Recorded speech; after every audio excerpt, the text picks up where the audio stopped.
I just can't let you go. Lord knows that. Oi gente, tudo bem com vocês? Pra quem não me conhece, meu nome é Julia Muniz, sou estudante de medicina, atualmente estou no 6º período da Universidade Federal do Espírito Santo. Hoje eu vim aqui contar pra vocês como foi o meu período passado, o 5º período, que é conhecido aqui na UFES como o período mais difícil de todos. Então bora lá. Então, começando a explicar pra vocês por que o 5º período é o período mais difícil. É um período que tem duas matérias com a maior carga horária do nosso curso, que é semiologia e anatomia fisiológica patológica. Então, essas duas matérias, elas são as maiores do curso inteiro e estão no mesmo período, né? Pra sorte da gente, ou azar, não sei. E além dessas duas matérias, eu também tenho as menores, que é a radiologia, ou semiologia radiológica, e a relação médico-paciente, que a gente chama carinhosamente de RMP. Começando primeiro por RMP. A relação médico-paciente é uma matéria que eu amei, gente. Na teoria, tipo assim, ela é perfeita, perfeita, perfeita. São 4 professores que dão aula pra gente. Só que dessas 4, 2 eram insuportáveis, pelo amor de Deus. Tipo, era insuportável assistir a aula delas. Uma porque era extremamente arrogante, petulante e, sei lá, tinha um ar de superioridade muito grande sobre os alunos. E isso me irritava muito, muito. E a outra porque ela falava assim, turma, você tem que participar, você tem que falar, piriri, pororó. Mas toda vez que a gente ia falar, ela não deixava. Aí parecia um monólogo a aula. Só ela falava, e ela falava, e ela falava, e ela falava. E a gente ficava lá assim. Sério, era horrível, horrível, horrível, horrível. Mas as outras duas compensavam muito, só que elas não davam tantas aulas assim. O que a gente aprende em relação médico-paciente? Relação médico-paciente é pra gente tentar entender um âmbito mais psicossocial da vida do doente, não em si da doença, não da patologia. É pra olhar pro enfermo com outros olhos, não pra doença dele, mas pra quem ele é. Então, essa matéria é dividida em duas fases, uma parte teórica e uma parte prática. Na parte teórica, a gente tem a aula sobre ciclo familiar, sobre genograma. Para quem não conhece genograma, eu vou botar uma foto aqui. E isso aqui é um genograma, onde você monta tipo uma árvore genealógica da pessoa, da família, e você coloca dentro aqui conflitos, o que acontece na família, doenças que acompanham a família. E isso é de suma importância. E então a gente tinha teoria, ciclo vital, sobre o ciclo do idoso, o ciclo do adolescente, sobre a família em formação, uma família estável, uma família instável, tudo isso implica na vida da pessoa. E depois a gente ia para o hospital. No hospital a gente fazia uma anamnese voltada para o âmbito psicossocial, onde a gente fazia perguntas mais relacionadas para saber bem assim na vida do paciente. Então a gente tem que ter uma certa intimidade, tem que criar uma intimidade. A gente tem que ter cuidado com as perguntas que a gente faz, a forma que a gente faz. A gente não pode constranger o paciente. E tudo isso a gente aprendeu nessa matéria.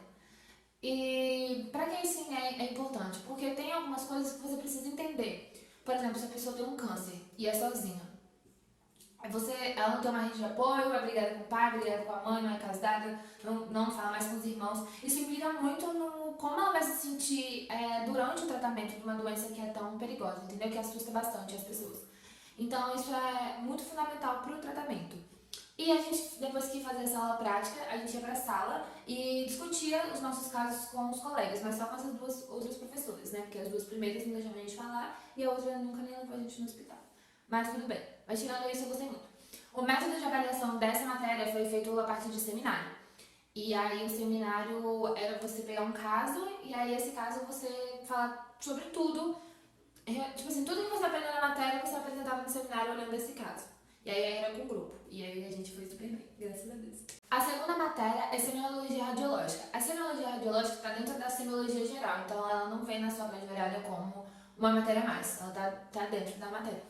E aí a semiologia radiológica, ela é focada em a gente aprender olhar exames e analisar os exames, as imagens de todo o corpo. E aí os professores, são 2 professores, eles dividem em módulo, tipo crânio, tórax, abdômen e afins. E aí é mais focado em raio-x e em ressonância magnética e tomografia. Raio-x, ressonância e tomografia. Porque o ultrassom, né? Vamos deixar ela quietinha lá, o radiologista que olhe. Brincadeira, mas é porque o ultrassom eu acho extremamente difícil. Não que as outras sejam fáceis, mas o ultrassom é extremamente difícil e eles nem focam muito, ficam mais nas outras que eu falei. E aí, como é dentro da semiologia, a gente tem pouquíssimas aulas de rádio. São 2 horas por semana só. E aí, dessas horas, 2 horas o professor taca matéria, taca foto e muita slide, imagem, pra gente tentar treinar o olho. E aí, depois disso, a avaliação é feita na biblioteca, em um computador, com algumas imagens que são da aula, inclusive, só que eles não passam slide, então você tem que ir gravar no momento. Mas tem resumos muito bons, né? Mas enfim, aí tem o computador com as imagens e aí você faz a prova de múltipla escolha num sistema lá que eles falam pra fazer o cadastro e parou. E é bem legal. A gente só teve uma pequena dificuldade porque não ficou estabelecido no começo do semestre quanto valeria a prova de rádio. Os veteranos falaram que valeria, porque sempre são 3 avaliações mais essa de rádio. São 4 avaliações e seria mais essa de rádio. Aí os veteranos falavam que era um ponto dentro de 10 de rádio, outros falaram que era tipo uma prova valendo 10 como qualquer outra da semiologia, entendeu? Acho que eu falei rádio, não sei. Enfim, ou era um ponto dentro de sêmio, ou era um peso normal dentro da semiologia. E o professor de rádio não sabia porque que decidia isso, era o pessoal de sêmio. E o pessoal de sêmio, a professora responsável ficava enrolando a gente, falava e não falava nada. Então a gente teve esse pequeno problema e no final valeu como se fosse uma prova de 5. E aí teve uma galera que ficou de final por causa da prova de rádio, que achou que valeria um ponto, não estudou pra rádio, pra estudar pra outras coisas. E aí no final se ferrou, mas fazer o quê, né? A próxima matéria que eu vou falar é semiologia. De longe, o meu xodó desse período, sério, foi a matéria que eu mais amei. Porque é a matéria que a gente finalmente vai pro hospital, a gente vai usar o esteto, vai ficar andando pra lá e pra cá de jaleco, e o esteto no pescoço pendurado, e muitas fotinhas, e piriri pororó, e conversar com o paciente, ver paciente, estudar caso, e aí ficar andando pelo hospital e em vários lugares, e fazer cadastro no sistema, e acessar o sistema, enfim, é muito legal. E você tá empolgado, né, porque você ficou 2 anos lá no básico, sem ver paciente, sem ver nada, sem ver doença, tecnicamente, né. Só na teoria, não via nada assim prático, e você pegar tudo que você aprendeu e ir lá pro hospital, ver o paciente, conversar com o paciente, isso dá tipo um super up na sua vivência, né, na faculdade. E aí, como era dividido a semiologia? Semiologia, a gente aprendeu semiologia de cabeça e pescoço, exame neurológico, de coração, né, tórax, respiratório, abdômen. E aí você aprendia a fazer tanto diagnóstico de síndromes, né, que é um conjunto de sinais e sintomas. E aí tem lá, é bem complexo, não vou conseguir explicar pra vocês o que são síndromes, assim. Só que, tipo assim, o hipotireoidismo é uma síndrome, porque tem sinais e sintomas que apresentam, que você analisar, vai confluir pra síndrome do hipotireoidismo, por exemplo. E aí tem várias síndromes. E a gente aprende isso na teoria, aprende a teoria também tanto do exame físico, a gente aprende todo o exame físico na teoria, treina no coleguinha. Quem assistiu os Mad Vlogs viu que eu filmei bastante da gente treinando na gente mesmo, na sala de aula. E depois a gente vai ter as aulas práticas no hospital. As aulas práticas no hospital é pra gente fazer uma anamnese. O que é anamnese? É você conversar com o paciente, colher a história, tentar entender se ele tem algum antecedente de doença. Aí já na semiologia a gente foca bastante na doença e no doente em si também, mas ele fisicamente, entendeu? Não ele emocionalmente. E aí você tenta colher toda a história, tudo que você puder pra clarear o caso, porque tecnicamente os pacientes vão pra lá sem diagnóstico, então você precisa colher todas as informações pra dar um diagnóstico. Então a gente aprende a fazer a anamnese, aí a gente vai fazer a anamnese com o paciente, a gente faz todo o exame físico, e aí a gente passa limpo e apresenta pro professor. A gente passa o caso com o professor e com a turma.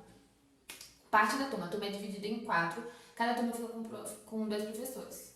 Não, 2 turmas com 2 professores, tipo, turma 1 e 2 com 2 professores, turma 3 e 4 com 2 professores. Eu fiquei na turma 3 e 4. E aí a gente pegou e passava o caso com o professor. E aí quando for passar o caso, tipo assim, eles corrigiam algumas coisas no nosso vício de linguagem. Por exemplo, a gente tem o costume de falar: ah, fulano fez uma cirurgia bariátrica. Pô, fulano não fez cirurgia, né? Porque não consegue fazer cirurgia. Foi submetido a... E aí eles foram treinando a gente, tanto no raciocínio médico de juntar uns sinais e sintomas e chegar a uma conclusão de uma síndrome, e também a falar num linguajar médico e entender as coisas que estavam no prontuário e tal. E aí foi bem legal por isso. Em termos de avaliação, a avaliação de semiologia ela é dividida em 4. Com a gente conseguiram fazer as 4 que eles gostam de fazer.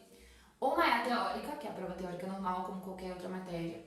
Outra é oral. A prova oral eles te dão um caso clínico e te perguntam as síndromes do caso, ou te perguntam algumas coisas sobre raciocínio médico, que eram as coisas que eles foram tecnicamente treinando durante o período. Mas eu ainda não entendi. Tem umas coisas que eu não entendi e a gente continua sem entender, entendeu? Porque o raciocínio de síndromes pra mim é extremamente complicado. Eles não ensinam como você pensar numa síndrome. Entendeu? Mas enfim. E aí, depois disso, tem a prova prática, que é com o paciente de verdade no hospital, você e seu grupo. Eles chegam e pedem pra fazer uma inspeção, uma palpação, uma percussão e uma ausculta. Aí pode pedir de qualquer lugar, parte do corpo, pra fazer isso. E a outra é um seminário. O seminário a gente pega o caso e apresenta olhando todo o quadro, sabe? Tudo o que acontece. Outra coisa de semiologia é que elas são divididas em 4 professores que deram aula pra gente: Davi, Fernando, Giovana e Marina. A Tânia deu pra turma 1 e 2 só prática, mas teórica, se ela deu, eu não fui na aula no dia, porque eu não me lembro dela. E é isso em semiologia. Agora, pra finalizar, a última matéria, que é o terror psicológico de todo período, chamada Anatomia Fisiológica Patológica. Por que o terror? Porque os professores botam o terror assim na gente, entendeu? A gente fica muito pressionado com essa matéria. Uma porque o livro é extremamente gigantesco, vou botar uma foto dele aqui, ó. É esse livro que a gente usa, um professor nosso escreveu uns capítulos desse livro. E também a gente usa, além do Boiolo, a gente usa o Robbins, que é esse aqui também. E aí, é muito denso o conteúdo, muito denso. Você vai estudar, tipo, a patologia às vezes de tudo, sabe? De todos os órgãos, de criança, da mãe, da placenta, do coração, do fígado, tudo, gente, tudo. E um semestre, isso você tendo um monte de coisa pra lidar. E tecnicamente, 2 dias da semana eu tinha provinha, 3 dias da semana, né, tinha provinha, às vezes só tinha em 2 dias. Então eu tinha que ir pra aula com a matéria estudada, com o resumo pronto, tinha que chegar da aula, descansar e continuar estudando. Então é uma rotina extremamente puxada. E além de ter, tipo, todo esse esforço de você estar estudando, tem toda uma pressão psicológica dos professores cobrando, de você. Do professor cobrando, de você vendo os amigos estudando, e aí cria um ambiente hostil, uma competição. Enfim, não é nada saudável. Eles estão melhorando muito no quesito de como lidar com o quinto período, mostrar o quinto período pra gente. Há boatos que o quinto período já foi muito pior do que é hoje, mas ainda não é uma coisa agradável, não é uma matéria agradável de se ter, em termos de pressão psicológica, sabe? Os professores criam essa pressão, e eles não criam, às vezes, ameaçando os alunos, eles criam na correção que eles fazem na prova, nas questões que eles cobram, porque às vezes você estuda uma coisa que ele deu muita ênfase e chega pra ele cobrar um rodapé do livro, sabe? E aí a gente vê que algumas coisas são muito sacanagem, isso vai deixando o aluno extremamente irritado, puto, nervoso, triste, decepcionado, achando que tudo que ele tá fazendo ali é em vão. E é um período que a galera, assim, dá uma surtada por causa disso, por ser extremamente difícil. Mas a nova grade da UFES, se você não sabe qual é a nova grade da UFES, eu vou deixar o link do meu post no Instagram aqui embaixo. Se você não me segue no Instagram, segue lá, @junisb também, tá? Eu vou deixar o link do post aqui embaixo, no carro aqui em cima se eu conseguir, não sei se eu consigo. Falando da nova grade. A nova grade essa matéria vai ser dividida em 2 períodos. Talvez fique mais leve, talvez fique mais pesado, eles derem todas as coisas que eles não conseguem dar, talvez. Entendeu? Mas como a gente tem tudo em um período, eles estão taca a matéria. E a prova são provões, são 3 provões. Dentro de um provão tem 4 provas, porque eu tenho 4 professores dentro da matéria e cada professor faz uma prova. E cada prova é um jeito diferente. Uma professora tem só, tipo, 2 questões, outra professora tem 10 questões, outro professor tira a questão do além da cabeça dele, entendeu? Outro professor só bota 2 questões, se você errar, errou, se você acertar, acertou, cada uma valendo metade. Então, assim, é uma caixinha de surpresa. Cada professor tem que ser estudado de uma forma específica, porque ele cobra de um jeito específico. E como a gente sabe que cobra por depoimento de alunos, e a gente meio que vai especulando pro professor, você vai manter esse estilo de prova? Porque tem esses professores estão desde, sei lá, há muito tempo dando aula lá. Então, eles mantêm um estilo de prova. Então, a gente pergunta, tenta especular bastante. A dica sugue bastante o professor. Tente perguntar como é que ele vai cobrar, se ele acha importante, se ele não acha e tal. Ele vai falar, às vezes, que acha tudo importante, mas você tem um filho e você tem que torcer pra ele cobrar aquilo que ele falou que é importante, porque em alguns casos não aconteceu disso acontecer com a gente, né? E aí a professora cobrou umas coisas do além. Gente, vocês têm noção? A questão que eu fico mais indignada até hoje era a prova de respiratório, sistema respiratório, pulmão. Aí a professora, quer dizer, uma das provas, a matéria da professora era pulmão, aí ela foi dar a prova. Aí tinha questão de asma, de pneumonia infecciosa, silicose, piriri, pororó. E tinha uma lá que era uma foto do sarampo, do vírus do sarampo, na micro. Micro. E você tinha que associar uma imagem de micrografia, de coisa de histologia, sabe? Microscópio. Com um caso clínico. E aí, na hora que eu vi aquilo, eu nunca ia pensar que aquilo era sarampo. Chutei qualquer coisa, enfim, aí aquela questão. E ela falou assim, vocês tinham que saber que é sarampo, porque a gente tá com um surto de sarampo voltando e tal, e sendo que ela nem falou de sarampo na aula, sabe, desde onde ela tirou que... Ok, sarampo é importante, mas tipo, ela não deu na aula, ela não associou nada e ela enfiou o sarampo lá. E a gente tinha que saber porque tava começando a voltar a ter um surto. Aí eu fiquei... Tá, né, mas fazer o quê? Mas, fora isso, foi um período que eu criei um ritmo de estudo absurdo, porque eu tinha que estudar todo dia, e estudar pra provão. Fiquei de final só em anatomia fisiológica patológica, eu fui pra final precisando de 3,5. Fiquei com 6,5 de média, pra passar direto aqui na UFES é 7 e pra passar na final é 5. Então eu fui pra final precisando de 3,5, né, pra passar com 5. Consegui tirar mais, acho que eu tirei 8, 7 e pouco, alguma coisa assim, fui bem pra caramba ainda. E é isso, entendeu? E tirando isso, foi um período assim que finalmente acabou o básico, mas é uma transição básico-clínico, tem ali a semiologia pra te jogar pro clínico e a anatomia patológica pra te jogar pro básico, né, por ser uma matéria extremamente teórica. Dentro da anatomia patológica também, a gente chama de FP. Teve algumas aulas práticas que a gente via as peças, né, com as doenças, como é que fica. Também vimos o serviço de anatomia patológica funcionando no hospital, preenchendo requisição, como é que preenchia, como é que você encaminha o material para ser analisado, para fazer biópsia e tal. O que é importante porque os professores reclamam demais que os médicos não sabem encaminhar direito, não sabem nem armazenar, não sabem o que fazer, não sabem o que escrever. E o patologista precisa de uma história clínica boa para entender o que ele tem que procurar.